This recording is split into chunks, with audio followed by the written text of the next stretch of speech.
Amelianur Syabani dari Fakultas Ilmu Tarbiyah dan Keguruan, Prodi Pendidikan Bahasa Arab. Di video kali ini saya membuat animasi tentang pentingnya vaksinasi dan Prokes 5M. Pemerintah kembali datangkan vaksin COVID-19 ke Indonesia. Vaksin tersebut telah tiba melalui Bandara Internasional Soekarno-Hatta pada Kamis 30 Desember 2020. Menteri Luar Negeri Retno Marsudi mengatakan pada tahap kedua ini pemerintah mendatangkan sebanyak 1,8 juta dosis vaksin Sinovac. Menurut Menkes, jutaan dosis vaksin tersebut akan dikirim ke Bio Farma Bandung, Jawa Barat untuk disimpan sesuai standar Badan Kesehatan Dunia (WHO).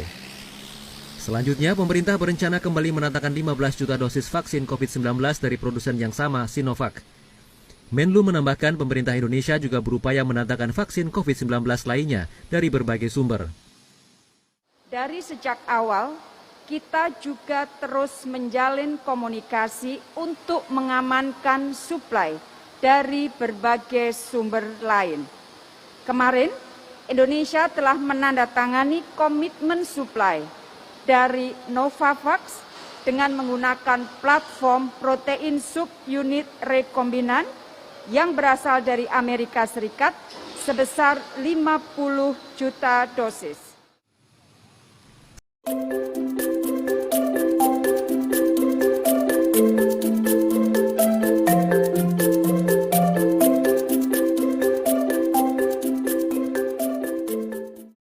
Kasus infeksi COVID-19 di Indonesia melampaui angka 1 juta pada Selasa 26 Januari 2021.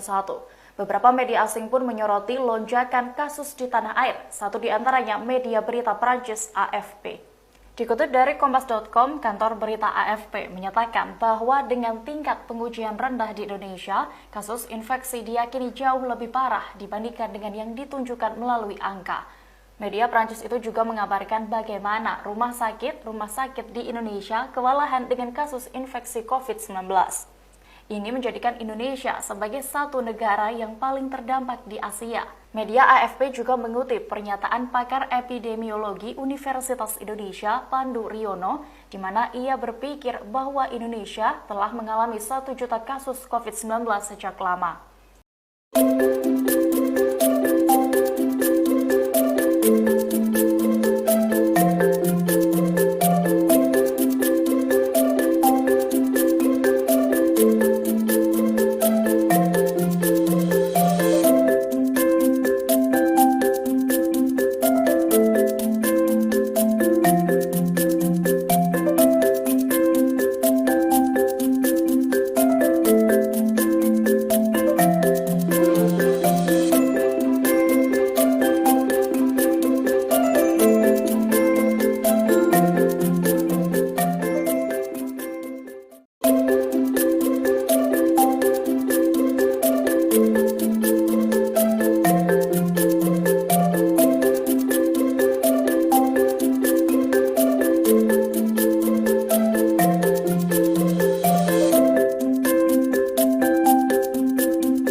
kembali diperpanjang hingga 30 Agustus 2021.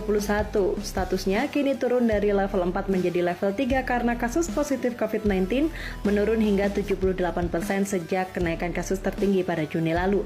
Meski PPKM sudah dilonggarkan, namun masyarakat diimbau untuk tetap melakukan protokol kesehatan ketat. Lalu, apa bedanya PPKM level 4 dan level 3? Berikut penjelasannya. Bapak, Ibu, dan saudara-saudara sebangsa dan setanah air.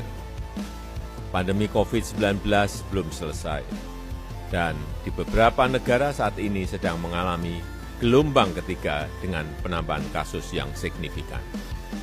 Oleh sebab itu, kita harus tetap waspada dan pemerintah berusaha keras melaksanakan kebijakan yang tepat dalam mengendalikan pandemi ini. Sejak titik puncak kasus pada tanggal 15 Juli 2021, kasus konfirmasi positif terus menurun, dan sekarang ini sudah turun sebesar 78%. Angka kesembuhan secara konsisten juga lebih tinggi dibandingkan penambahan kasus konfirmasi positif selama beberapa minggu terakhir. Hal ini berkontribusi secara signifikan terhadap penurunan keterisian tempat tidur. BOR nasional yang saat ini berada pada angka 33%.